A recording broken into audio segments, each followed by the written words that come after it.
Hebreus capítulo 10, a partir do versículo 19, o texto diz assim: Portanto, irmãos, temos plena confiança para entrar no lugar santíssimo pelo sangue de Jesus, por um novo e vivo caminho que ele nos abriu por meio do véu, isto é, do seu corpo. Temos, pois, um grande sacerdote sobre a casa de Deus.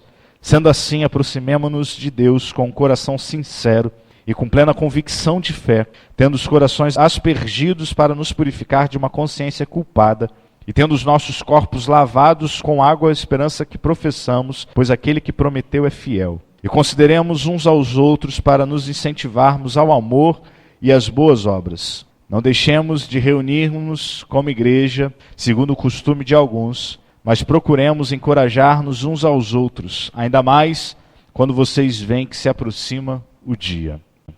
Quero citar uma fábula, a fábula do lobo traficante, escrita pelo jornalista Fernando Portela no livro Drogados da Vida, que ele diz assim: a Sociedade dos Cordeiros condenou aquele lobo a 20 anos de prisão.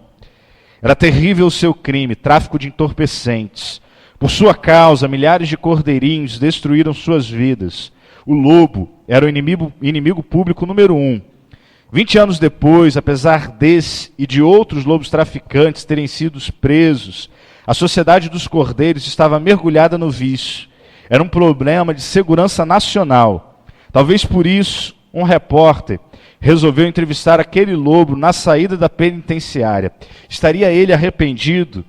Teria consciência do que provocara? Sentia-se injustiçado? Afinal, a Sociedade dos Cordeiros cumpria rigorosamente a lei. Só que alguma coisa estava errada. Lobos traficantes eram presos todos os dias enquanto aumentava o consumo do tóxico. Qual a opinião de um lobo que pegou 20 anos, ou que pagou 20 anos por um dos piores crimes contra a humanidade? Você quer mesmo saber? Foi logo falando o lobo. O problema não se restringe a mim, nem aos que me seguiram nessa profissão. Eu cometi parte do crime, reconheço, comercializei um produto proibido. E quem cometeu a outra parte? Indagou o repórter, ele próprio, irritado com a desfaçatez do lobo. Ora, a Sociedade dos Cordeiros, afirmou o lobo. Acaso fui eu que provoquei essa corrida? Como seria possível eu me tornar um traficante se não houvesse procura do meu produto? Isso faz sentido, pensou o repórter, e arriscou uma outra fala. Mas dificilmente a Sociedade dos Cordeiros concordará que tem parte dessa culpa. Para isso, seria necessário que cada cordeiro, em particular, meditasse sobre a sua própria vida e o que considera melhor para o seu rebanho. Mas você sabe que meditar, refletir, ponderar e se autoanalisar é muito difícil, pois quando há lobos à disposição para assumir todas as culpas, a gente põe a culpa nos lobos. Quando a entrevista com o lobo traficante foi publicada, a Sociedade dos Cordeiros reagiu. Os lobos são criminosos irrecuperáveis, cínicos, arrogantes e diversionistas. Para eles, só resta mesmo a pena de morte.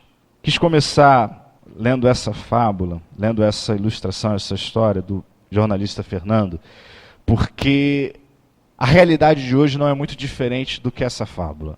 A realidade que a gente vê hoje, não apenas na igreja, mas no dia a dia, nas nossas relações, nos casamentos, nas relações entre patrão e empregado, a fábula se põe justamente nesse tipo de relação.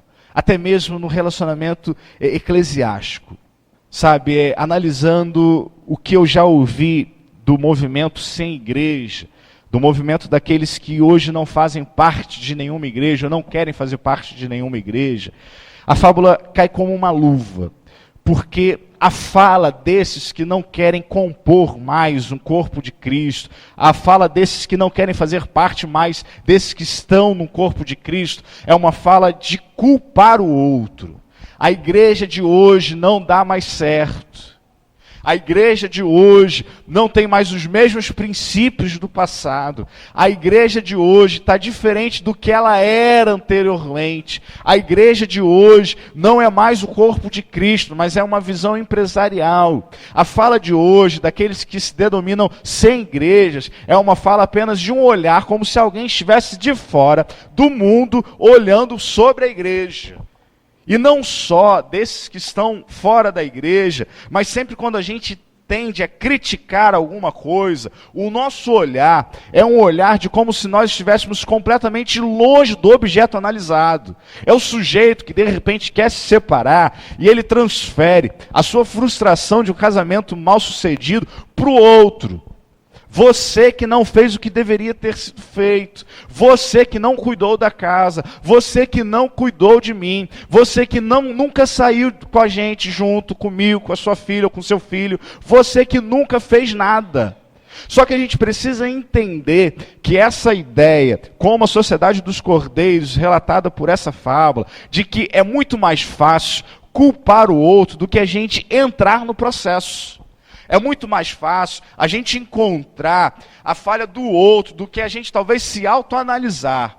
É muito mais fácil a gente dizer que a gente não quer mais fazer parte de uma igreja porque a igreja contém erros do que a gente tentar modificar a nossa espiritualidade. É muito mais fácil, então, a gente encontrar um bode expiatório nas nossas relações e lançar sobre ele toda a nossa culpa, todo o nosso problema e toda a nossa insatisfação. Linkando essa fábula que eu li com a realidade de hoje, de que tudo a gente tem que encontrar um Judas, tudo a gente tem que encontrar um bode expiatório, eu consigo olhar para esse texto e perceber que Jesus quis fazer isso por mim e por você. Jesus quis assumir essa culpa por mim e por você. Sabe, vamos relembrar um pouco, rapidamente, a construção da espiritualidade do povo judeu. O povo sai do Egito, com mais de 1 milhão de deuses, vai para o deserto, fica ali no deserto 40 anos, Deus constrói ou manda Moisés construir o tabernáculo, manda para Moisés as tábuas da lei, faz tudo direitinho, institui os sacerdotes, os levitas, a coisa começa a ganhar corpo, o povo vai, o povo começa a celebrar a Deus, o povo começa a buscar ao Senhor, mas a coisa ainda que se perdeu no meio do caminho, se perdeu, e a busca pelo Senhor se misturava com a busca a Baal e com a busca a outros deuses. E o povo de Deus, o povo hebreu, o povo que Deus separou para ser o seu povo e abençoar outros povos, já não era mais povo de Deus, era povo de outros deuses. E havia sempre por parte do povo tentar encontrar um culpado nessa história toda. Se a gente for ler o profeta Jeremias, e há em Jeremias denúncias de Deus para com o povo, dizendo o seguinte, olha, os seus profetas ou os falsos profetas estão dizendo paz quando não há paz.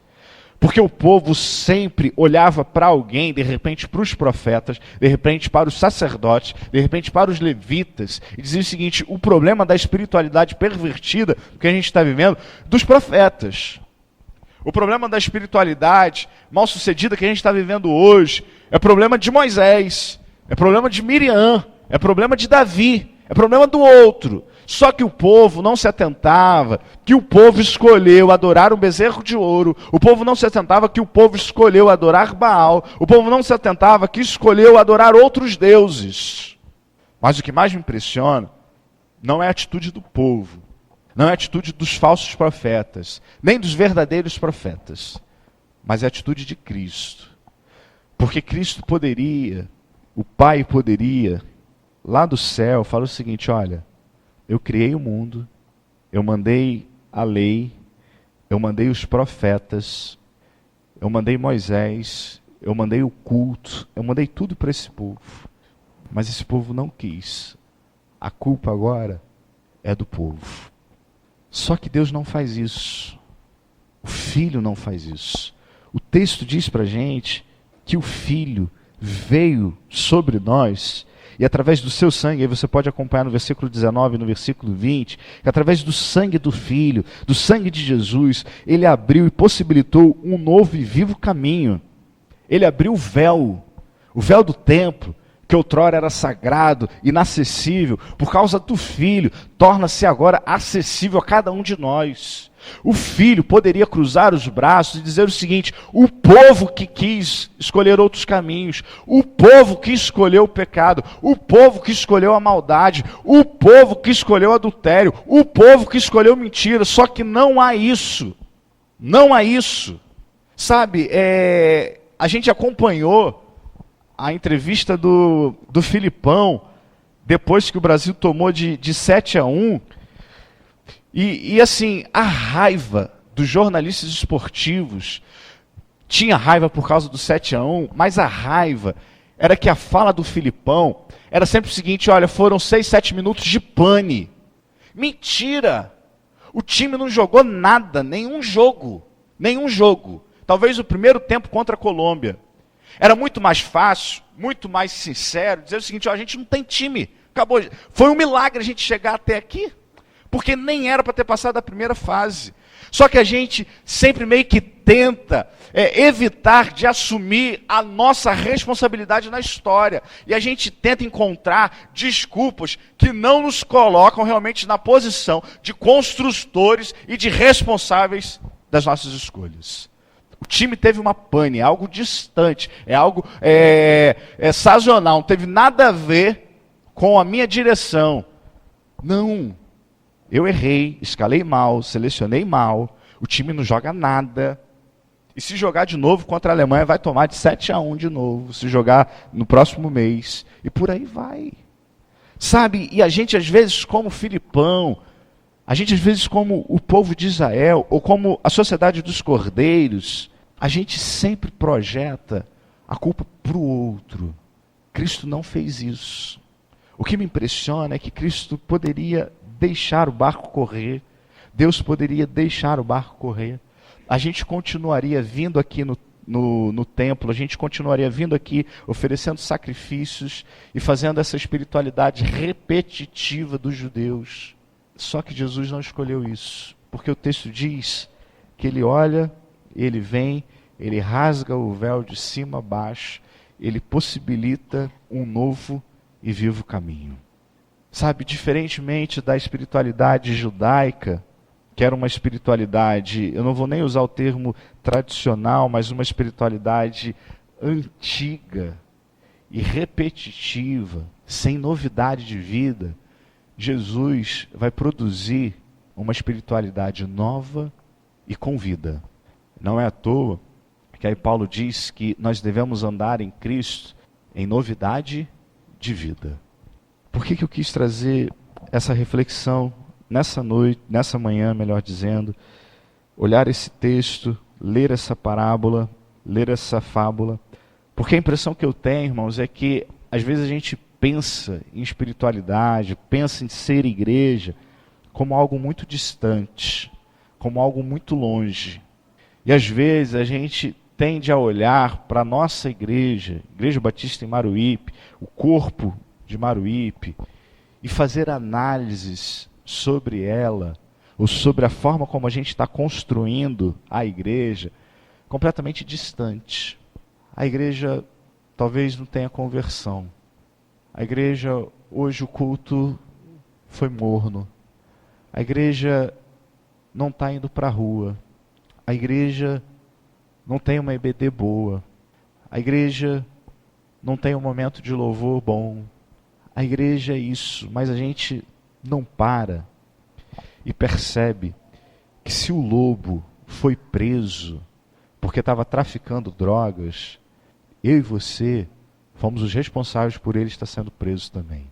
A gente não percebe que se de repente o nosso culto, a nossa igreja, as nossas celebrações talvez não estejam tão boas, tão agradáveis, é porque talvez a gente não se insira nesses momentos de celebração e nesse momento de igreja. E a gente transfere sempre para o outro. A responsabilidade é da dirigente me mobilizar e me motivar para adorar ao Senhor. A responsabilidade é dos meninos da banda de tocarem músicas boas e agradáveis para que eu levante e celebre ao Senhor. A responsabilidade de sair daqui abençoado, de repente, recai sobre o pastor, para que o pastor depois de ter estudado a semana inteira, trago uma mensagem que me edifique e eu saia daqui abençoado. A responsabilidade é do professor da EBD de correr atrás de conteúdos e eu não estudo a lição. A responsabilidade é do outro. Jesus não deixou essa responsabilidade recair somente sobre os nossos ombros. Ele percebe que a espiritualidade tinha se perdido novamente, mesmo depois do povo ter voltado do exílio. E aí, no tempo certo, no momento certo, na plenitude dos tempos, conforme Paulo escreve para a gente em Gálatas, ele vem. Ele rasga o véu do templo de cima a baixo, propicia para mim e para você uma espiritualidade nova, uma espiritualidade vazia, que não havia precedentes para isso, ou não tinha, e a gente teima em ficar longe desse vivo e desse poderoso caminho. Sabe o texto? Lá no versículo 22, aí eu te convido a ler novamente comigo. O texto diz assim: sendo assim, aproximemo-nos de Deus com o coração, como?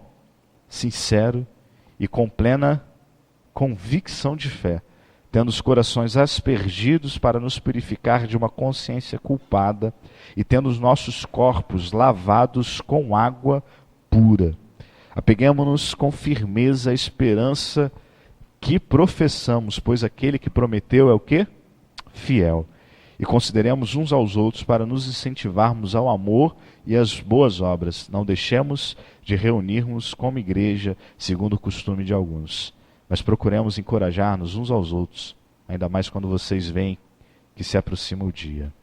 O autor dessa carta está escrevendo para uma turma acostumada com a religião judaica. Ele não está escrevendo para uma turma que ia ler isso daqui e não ia entender, não. Ele está escrevendo para homens e para mulheres que viveram no judaísmo e hoje não viviam mais. Para homens e mulheres que sabiam o sofrimento que era ter que esperar um sumo sacerdote ir ao templo para oferecer um sacrifício. O autor dessa carta está escrevendo para uma turma que sabia que era assim algo terrível ter que depender de um único homem, de uma única talvez mulher, para conduzir o povo a uma celebração ao Senhor. Essa turma, quando lê essa carta, parece-me que cai ou que vem à sua memória a história de vida do povo de Israel. Sabe, vocês querem isso? Vocês querem voltar a uma espiritualidade morta, fria, doentia, que vocês precisam de alguém para fazer alguma coisa, de que vocês necessitam de alguém para fazer alguma coisa, de que vocês necessitam talvez de uma figura de um homem para conduzir vocês, vocês querem isso.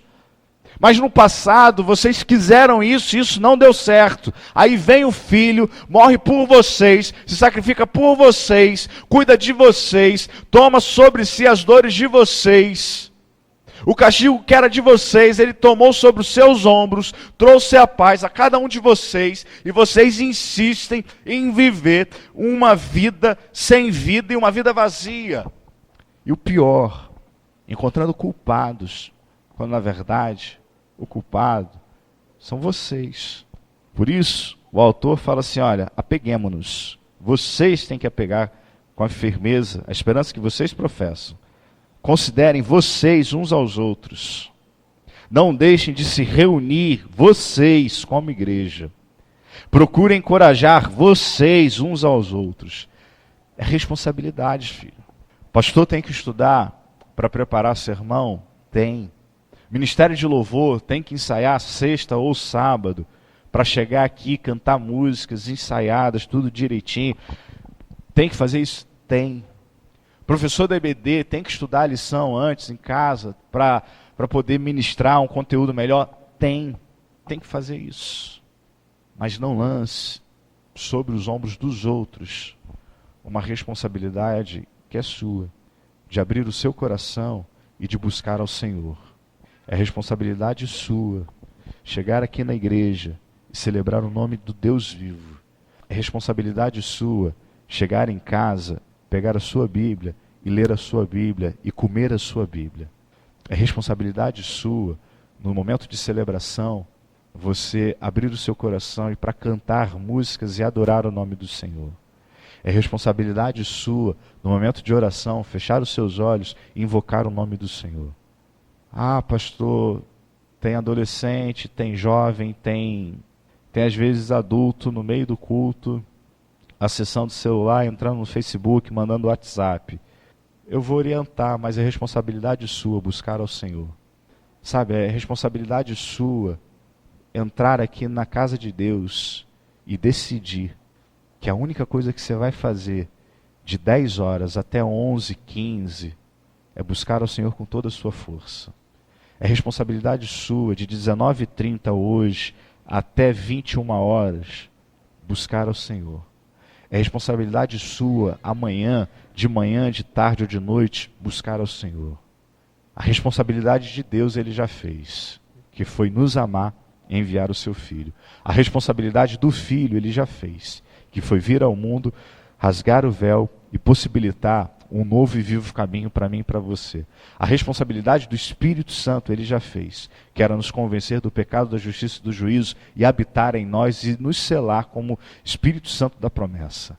Agora, é responsabilidade sua cultivar uma vida espiritual que seja viva e que seja nova todos os dias. Não lance essa responsabilidade para ninguém, a não ser para você.